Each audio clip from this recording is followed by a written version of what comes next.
At kpsplocal2.com on our community calendar, which you will find when you click Eye in the Desert at the top of our homepage. It is time now to shine our Coachella Valley spotlight on a program at the Braille Institute that is certain to surprise you. We're talking about their photography class.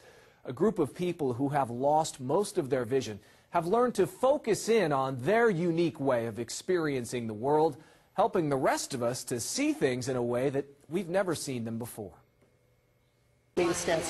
Robert Shook has heard it many times before. You teach visually impaired people to take pictures?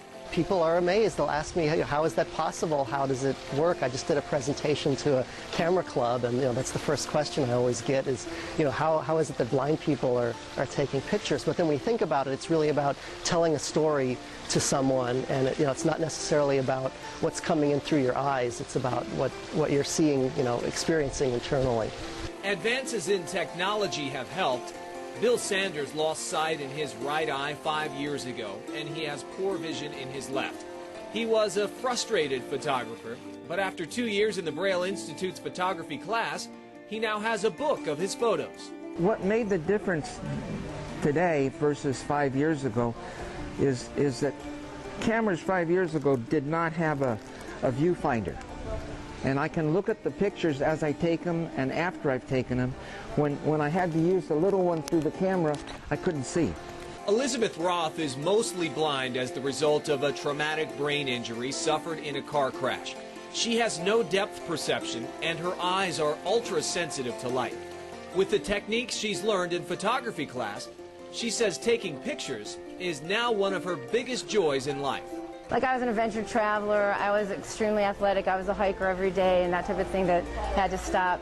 And then through this creative expression, I found all those kind of things that you get through outer expression like that seem to be prevented for you once you become disabled in this way. Roth credits the instructor, Robert Shook, for his patience and assistance pointing out the elements that work in her photographs. For his efforts, KPSP Local 2 and the Braille Institute presented Shook with the Jefferson Award for Outstanding Community Service. For these photography students, a little help goes a long way. When I'm taking pictures and look at them, I feel like I'm not blind, or that I'm not visually impaired. So it's just given me a reason to get out and do things. And visually impaired people can show us things we would not normally look at. Busy scenes confuse Elizabeth Roth's limited vision, so she gets up close with her subjects. With a vision impairment, you actually have another angle to offer that you wouldn't otherwise. I notice things that I'm sure I wouldn't have before with this now, so hopefully I can give that over to others and then feel like I am contributing again to the community and to visions of how other ways of looking at life and people and nature. And Elizabeth hopes to have her photography displayed for public viewing in the spring.